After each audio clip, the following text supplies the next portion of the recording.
What is going on, guys? This is Daniel, and yesterday the Celtics beat the Bucks in a very convincing manner by 22 points, and there were several interesting things I wanted to talk about. I'll be talking about the defense on Giannis in transition and early offense, the defense on Giannis in the half court, and the Celtics pick and pop, which was effective. These aspects played a big part in the Celtics' victory, so let's get to it. If Boston wants to win this series, the first step is slowing down Giannis, and they absolutely did that in Game 1. He had 22 points but only on 7 for 21 shooting, boosted by the fact that he shot 3 of 5 from 3, which is not his specialty. Add in the fact that he only had 2 assists, and this was not an MVP type performance. But this wasn't the case of Giannis just having an off night. The Celtics played great defense on him, and it started in transition and early offense. They did a tremendous job of loading up to Giannis and basically forming a wall. He makes a living on revving up his engine in these situations, but here notice how Terry Rozier gets in the gap to prevent a drive from happening. He gets there early, which allows him to recover on the flight of the ball back to Connaughton, and he prevents the open 3. Then Connaughton pushes off to pick up the offensive foul. Textbook help and recover in transition. They were able to get back like that because they largely abandoned the offensive glass. Here, for instance, on the three-pointer, we see no Celtic is crashing the glass as their priority was to get back to stop Giannis.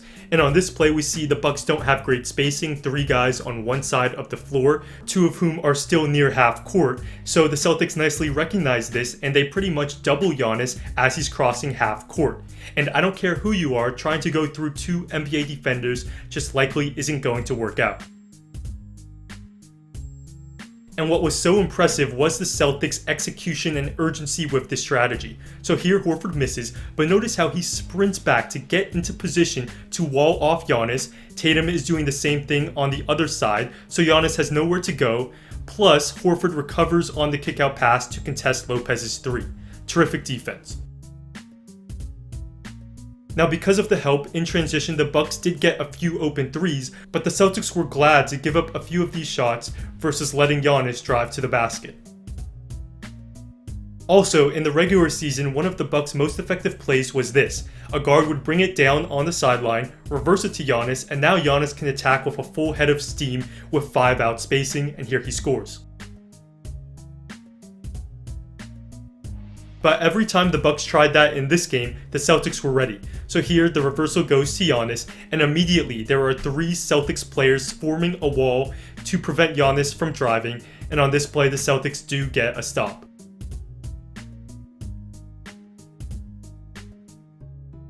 And so because of the Celtics' terrific help defense, by the second half, in these early offense situations, Giannis was taking 3s, which is exactly what the Celtics want, and he did go 3 of 5 from 3, but the Celtics will live with this all day long.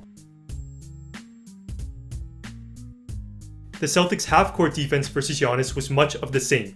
They did a fantastic job of filling the gaps, and here, look how textbook this is.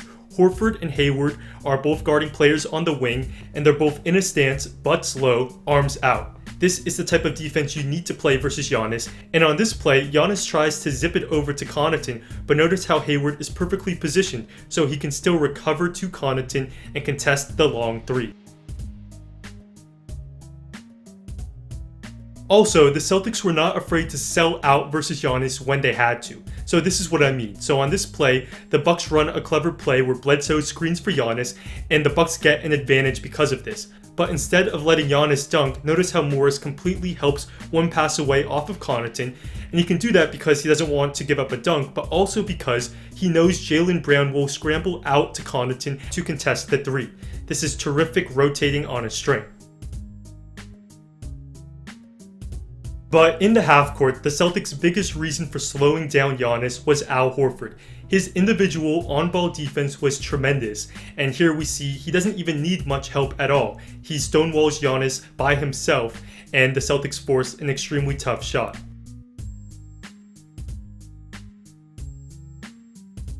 Again, Horford is one-on-one, and Giannis takes an off-balance shot.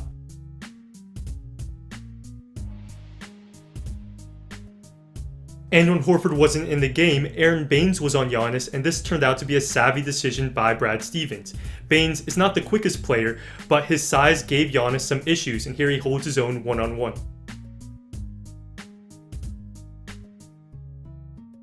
But actually, let's talk more about Horford, because his great defense on Giannis wasn't just because of his individual defense, but also his help defense. Here, for instance, the Bucks run a pick and roll and they're able to draw a switch with Jaylen Brown guarding Giannis, and this is a mismatch, but Horford has Brown's back. He comes over to help, and when Giannis dribbles, he comes with the double team, and then Kyrie and Tatum have Horford's back as they'll rotate out to the shooters and Middleton travels.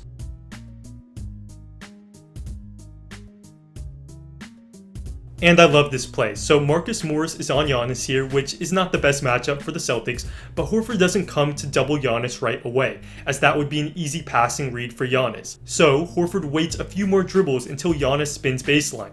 Then Horford comes to help, showing a body, and when Giannis picks up his dribble, he immediately recovers back to his man. This is terrific help defense, and the last two plays show the continued emphasis on making sure Giannis doesn't score at the basket. Now let's begin with the Celtics pick and pop, and let's first start with how the Bucks defended this. And they stuck with their scheme they've been using all season, which is to drop a big man, whether that be Lopez, Giannis, or whoever, in the pick and roll, but that gave up the pick and pop jumper, and here Horford hits it. And Horford in particular is a problem. If we look at his shooting percentages in this regular season, he shot 56% on catch and shoot 2s and 36% on catch and shoot 3s, which is just a fancy way of saying you don't want to leave him open for a mid-range or 3. But the Bucks did continually with their scheme, and Horford made them pay. He hit several mid-range jumpers, and you can see that this is a very comfortable shot for him. And I also thought the Celtics guards did a terrific job of setting him up. And take this pick and pop for instance. Kyrie comes off the screen, and if he delivers this pass right here to Horford, Lopez would have a decent chance at recovering.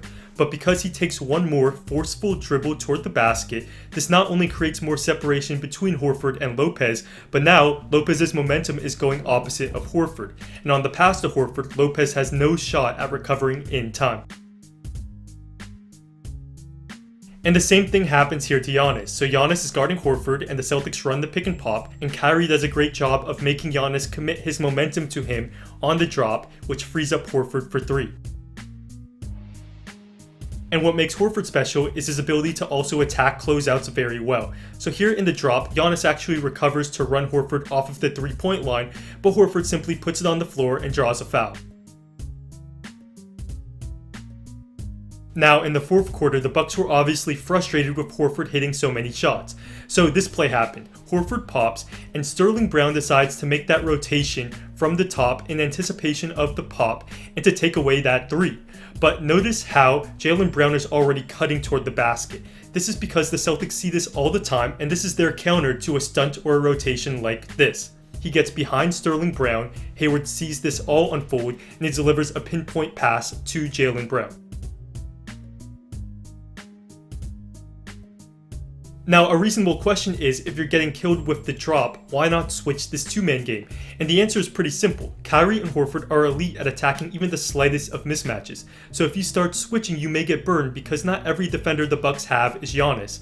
And if they start switching, Brad Stevens will manipulate and find those mismatches. So there really isn't a great solution to the pick and pop, but we'll see if the Bucks can find an adequate one. Also, it's worth noting that Horford wasn't the only one who did damage on the pick and pop. Here, for instance, Marcus Morris is the one who catches it on the pop, and he nicely attacks the closeout to create an open shot for Horford. And on this play, Jaylen Brown will set the pick and pop as the Celtics are looking to target Mirotic. And again, the Bucks leave another shooter open on the pick and pop.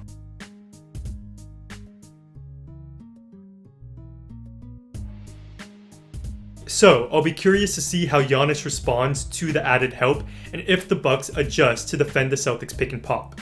Also, if you're looking to increase your basketball IQ as a player or a coach, go to smarterbasketballplayer.com to learn about my new online program. Link in the description. Thanks for watching, and I'll see you next time.